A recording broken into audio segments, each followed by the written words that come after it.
Hello दोस्तों। आज की प्रसिद्ध कहानी है पूस की रात, जिसके लेखक है प्रेमचंद, मुंशी प्रेमचंद। तो चलिए आज पढ़ते हैं पूस की रात कहानी के बारे में। एक बार पूस का महीना था। आसमान में बादल नहीं थे, लेकिन ठंडी हवा ऐसे चल रही थी जैसे बर्फ की धार चल रही हो। खेतों में खड़ी फसल पर ओस जम चुकी थी। पूरा गांव जल्दी से सो चुका था, क्योंकि इस मौसम में रात बहुत लंबी और निर्दयी होती है। गांव के किनारे मिट्टी की एक छोटी सी झोपड़ी थी। उसी झोपड़ी में रहता था हल्कू, एक गरीब किसान। झोपड़ी के अंदर हल्की सी ढिबरी जल रही थी। मुन्नी चूल्हे के पास बैठी थी और हल्कू जमीन पर चुपचाप बैठा था।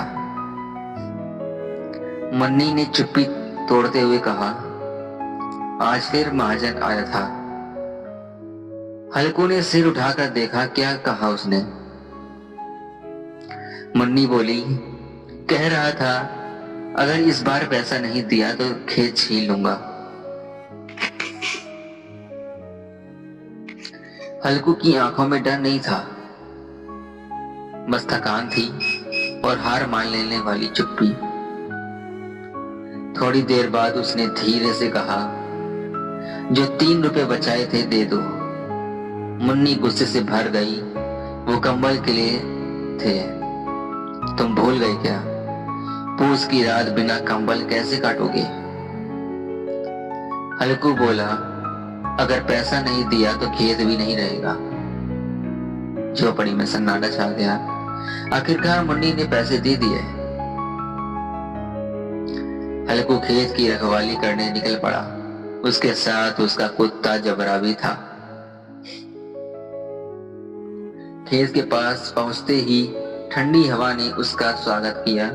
उसने सूखी पत्तियों और घास का छोटा सा ढेर जलाया। आग की हल्की गर्मी मिल रही थी। हल्कू बोला, जबरा आज बहुत ठंड है। जबरा धीरे से कूं कूं करने लगा। धीरे धीरे हवा और तेज हो गई। आग बुझने लगी। हल्कू ने अपने हाथ आग के पास किए, लेकिन ठंड कम नहीं हुई। उसे लग रहा था जैसे ठंड उसके शरीर नहीं, उसकी जिंदगी को जमा रही है। उसने आसमान की तरफ देखा। तारे भी ठंडे लग रहे थे।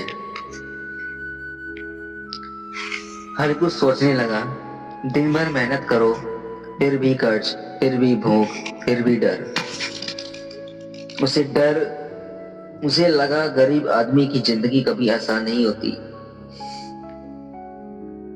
अचानक जबरा जोर से भौंकने लगा। शायद खेत में जानवर घुस आए थे। हल्कू उठा, लेकिन ठंड इतनी तेज थी और उसके पैर सुन्न हो गए। उसने सोचा, फसल बचा भी ली तो क्या होगा, सब महाजन ले जाएगा। वह वापस आग के पास बैठ गया। आग पूरी तरह बुझ गई। हल्कू जमीन पर लेट गया। जबरा उसके पास सिमट गया। धीरे धीरे हल्कू को नींद आ गई और रात भर नील गाय खेत चलती रही। कभी कभी जिंदगी ऐसी होती है जहां इंसान हारना नहीं चाहता, लेकिन हालात उसे हरा देते हैं। पूस की वो रात सिर्फ ठंड की नहीं, गरीबी की सच्चाई की रात थी। रात धीरे धीरे खत्म होती रही। पूर्व दिशा में हल्की लालिमा दिखाई देने लगी थी। पूस की ठंडी हवा अभी भी चल रही थी, लेकिन अब उसमें सुबह की हल्की नरमी घुलने लगी थी। हल्कू धीरे धीरे नींद से जागा। उसका शरीर अकड़ चुका था, हाथ पैर सुने थे। जबरा अभी भी उसके पास बैठा था। हल्कू ने धीरे से उठकर खेत की तरफ देखा और उसकी आंखें कुछ पल के लिए खाली हो गई। पूरा खेत बर्बाद हो चुका था। फसल लगभग खत्म हो गई थी। नील गायों ने पूरी रात खेत चर लिया था। हल्कू कुछ देर तक चुप खड़ा रहा, न गुस्सा, न रोना, न दुख, बस एक अजीब सी शांति। उसने गहरी सांस ली और धीरे से बोला, चलो, अब रखवाली नहीं करनी पड़ेगी। यह शब्द हार के नहीं थे, यह मजबूरी की थकान के शब्द थे। जबरा हल्कू के पास बैठकर आकर खड़ा हो गया, जैसे वो समझ रहा है उसका मालिक अंदर से टूट चुका है। हल्कू ने उसके सिर पर हाथ फेरा, जबरा, जब शायद हमें इतने ठंड में नहीं आना पड़ा। हल्कू धीरे धीरे घर की तरफ चल पड़ा। सूरज निकल आया था, लेकिन ठंड अभी भी तेज थी। रास्ते में गांव के लोग अपने काम में लग चुके थे। किसी को नहीं पता था कि एक किसान की पूरी मेहनत रात भर में खत्म हो चुकी है। मुन्नी झोपड़ी के बाहर खड़ी थी। उसे पूरी रात नींद नहीं आई थी। जैसे ही हल्कू आया, मुन्नी ने पूछा, कैसी है फसल? हल्कू कुछ सेकंड चुप रहा, फिर बोला, सब खत्म हो गया। मुन्नी के चेहरे का रंग उड़ गया। मुन्नी जमीन पर बैठ गई। उसकी आंखों में आंसू आ गए, लेकिन उसने खुद को संभाले, क्योंकि गर्मी में इंसान ज्यादा देर रो नहीं सकता। उसने धीरे से पूछा, अब क्या करोगे? हल्कू बोला, मजदूरी करेंगे जैसे बाकी लोग करते हैं। जब उस दिन पहली बार हल्कू को लगा कि खेती गरीबी आदमी के लिए नहीं बनी। उसने आसमान की तारीफ देखा और सोचा, शायद भगवान भी गरीब आदमी की परीक्षा ज्यादा लेते हैं। जिंदगी कभी कभी ऐसी जगह खड़ा कर देती है जहां इंसान पास दो ही रास्ते होते हैं, या तो टूट जाओ या फिर हालात को स्वीकार कर लो। हल्कू ने दूसरा रास्ता चुना। पूस की वो रात खत्म हो चुकी थी, लेकिन हल्कू की जिंदगी की ठंड अभी बाकी थी।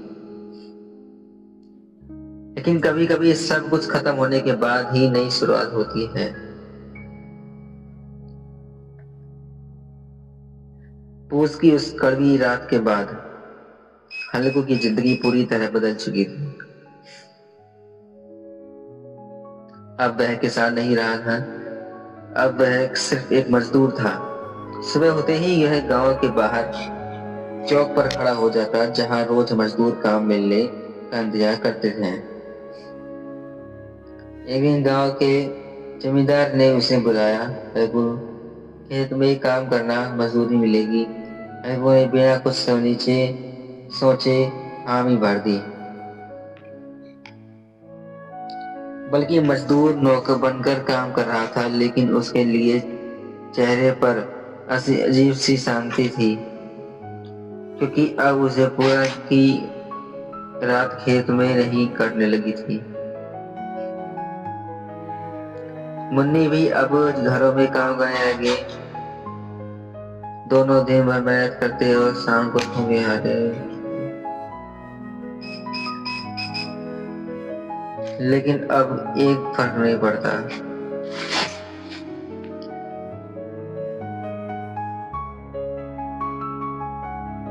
जबरा हमेशा हल्कू के साथ रहता था। जब हल्कू खेत में काम करता, जबरा पास बैठकर रहता था। जब हल्कू खेत में काम करता, जबरा पास बैठा रहता, जैसे वो कह रहा हो, मैं हमेशा तेरा साथ हूं। एक दिन काम करते हुए हल्कू सोचने लगा, क्या गरीब आदमी सपने नहीं देख सकता? लेकिन अगले ही पल उसने खुद को सपने देखने का तका, लेकिन उन्हें पूरा करने के लिए उसे दुगनी मेहनत करनी पड़ेगी। धीरे धीरे समय गुजरने लगा। हल्कू और मुन्नी ने थोड़ा सा पैसा बचाना शुरू किया। एक दिन मुन्नी बोली, अगर ऐसे ही बचते रहते हैं तो शायद एक दिन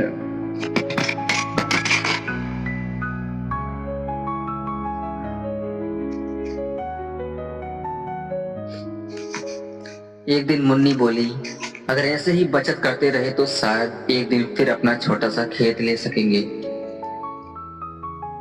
हल्कू मुस्कुराया। काफी दिनों बाद उसके चेहरे पर असली मुस्कान आई थी।